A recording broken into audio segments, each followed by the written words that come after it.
Alright, so let's talk about this.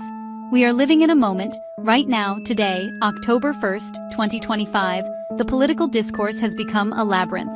Claims, counterclaims, promises made and promises, well, we'll get to that. At the center of this whirlwind, Donald Trump. His pronouncements delivered in rallies, delivered in all caps, social media posts have shaped our political reality. Not just words, policy directives, statements of intent, departures from the facts on the ground. Understanding what these statements actually signify, stripping away the bluster and holding them up to the light of evidence, is not just an academic exercise. It's fundamental to our role as citizens. The sheer volume can be overwhelming. A new headline, a new claim, a new controversy. This constant churn creates a fog of confusion. What was said? What was promised? What actually happened? It's a strategy. Flood the zone with information. Flood it with misinformation. People tune it all out. But we can't afford that. We have to pick these statements apart, one by one. Within them lie the blueprints for the country we are living in and the one we might be headed towards. The task? Take a clear-eyed look at the most significant repeated claims. Treat them like a puzzle. Here is the piece. Bold, simple, declarative. Here's the space it's supposed to fit into. Does it fit? Do the edges line up? Or is it from a different puzzle? We will examine the claims, then consult the data, the reports, the nonpartisan analyses, the real-world outcomes. A process of verification, not opinion, a ledger. On one side, the promise. On the other, the performance. Economy, immigration, healthcare, foreign relations, tax cuts, deportation, access to medical care, global perception. By methodically working through these issues, we cut through the noise and construct a clearer, fact-based understanding of policies and politics. Let's begin. Let's start with the economy, because it's often touted as the signature achievement. The central claim, repeated endlessly, was that the Trump administration built the greatest economy in the history of the world. This suggests an unprecedented era of prosperity, far surpassing previous periods of American economic strength. It paints a picture of explosive growth, rising wages for everyone, a manufacturing renaissance bringing jobs back to the industrial heartland. The promise was a return to a golden age of American economic dominance, driven by tax cuts and deregulation. That narrative anchored the 2016 campaign and the 2020 re-election bid. Now let's look at the facts. The Tax Cuts and Jobs Act of 2017 was the cornerstone. The pitch slashed the corporate tax rate from 35% to 21%. Companies would invest in new factories, higher wages, more jobs. In reality, most of the windfall went into stock buybacks. Those buybacks benefit wealthy shareholders and executives, not the average worker. Corporate profits soared, but the promised surge in business investment never materialized. Growth largely continued the post-2008 recovery. Was it the greatest economy ever? No. By GDP growth, job creation, and wage gains for low and middle-income workers, it didn't break records. Benefits skewed to the wealthiest and big corporations, while the national debt exploded by nearly $8 trillion. Perhaps no single promise was more central to Donald Trump's political identity. The pledge to build a big, beautiful wall on the southern border and to make Mexico pay for it. It was presented as a simple, complete solution to illegal immigration, drug flow, and national security. First, Mexico flatly refused to pay, from the start and throughout. Funding was diverted from the U.S. military. Billions meant for military construction, including base schools and housing, were redirected to the barrier. American taxpayers paid for every single mile. The promise of a new coast-to-coast structure never materialized. Of roughly 458 miles completed, the vast majority, over 400 miles, replaced existing, dilapidated barriers. Only about 52 miles were in areas with no prior barrier. Barriers can divert crossings to more remote, dangerous terrain, but they do little against primary entry methods and drug smuggling patterns.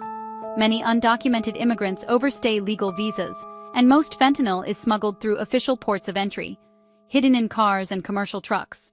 The wall failed to fix the claimed problems, a costly, largely ineffective solution. The rallying cry promised a vast new edifice paid for by Mexico. The reality, U.S. military funds, mostly replacement fencing, and limited impact on the drivers of migration and drug trafficking. The promise: repeal and replace the Affordable Care Act with something much better, much less expensive, covering everybody, including pre-existing conditions. A beautiful, comprehensive plan, ready any day now. There never was a plan. The American Health Care Act of 2017 failed in the Senate. CBO: 23 million more people uninsured, weakened protections for pre-existing conditions via prohibitively high premiums. Instead of replacement, the strategy shifted to sabotage. Executive orders and regulatory changes undermining the ACA from within. Shorter enrollment windows, slashed outreach and navigator funding. Expanded short-term junk plans, not required to cover essential benefits. Premiums rose for many, the uninsured rate climbed for the first time in a decade. The ACA remained law, damaged but intact, while millions lost coverage. The promised fantastic new plan never existed. The promise was a fantasy. The reality was dismantling an existing safety net, with nothing ready to take its place. Foreign policy under the banner of America First promised tough love for allies and breakthroughs with adversaries. The claim: allies, especially in NATO, weren't paying their fair share, as if they owed the US directly. In reality, there is no ledger of dues to the US. The 2% guideline is a 2014 pledge to spend on each country's own defense by 2024. Trump's pressure accelerated some increases, but many were already trending up. Portraying a mutual defense pact as a protection racket was false and damaging to alliance trust. Handshake photo ops with Kim Jong-un were called historic. Claims that the nuclear threat was over did not match outcomes. No verifiable denuclearization occurred. Imagery showed expansion of North Korea's arsenal and missile capability. With Russia, rhetoric often sided with Putin over US intelligence on 2016 interference, sowing discord in NATO and the G7. Adversaries were emboldened, alliances strained, aligning with Putin's goal of a weaker West. The promise of commanding respect and historic peace translated into uncertainty among allies and gains for authoritarian rivals. Claims targeted the justice system, judges, the FBI, the special counsel, portraying them as political tools. Trump asserted he had an absolute right to control the Justice Department. In the American system, DOJ is not the president's personal law firm. Independence safeguards impartial law enforcement. Attacks on judges, the FBI, and career prosecutors eroded trust, not because of corruption, but because these institutions checked executive power. The special counsel probe was lawful, initiated and overseen by Trump's own DOJ appointees. The report did not exonerate the president and detailed 10 instances of potential obstruction. Widespread fraud claims in 2020 were rejected by dozens of courts, including judges Trump appointed, and by his own attorney general. The promise to drain the swamp became a sustained assault on institutions and norms that uphold rule of law and peaceful transfer of power.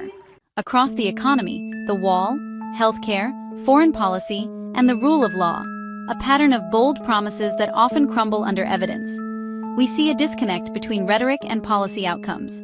The greatest economy continued a prior trend and skewed to the top. The wall was mostly US-funded replacement fencing.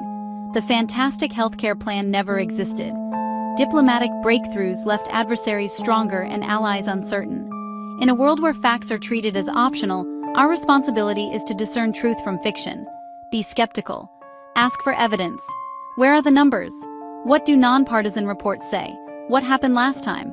Rely on primary sources, CBO analyses, the Mueller report, and triangulate across multiple reputable outlets, including local news. A government of, by and for the people only works with shared facts. The pursuit of truth is not partisan, it is patriotic.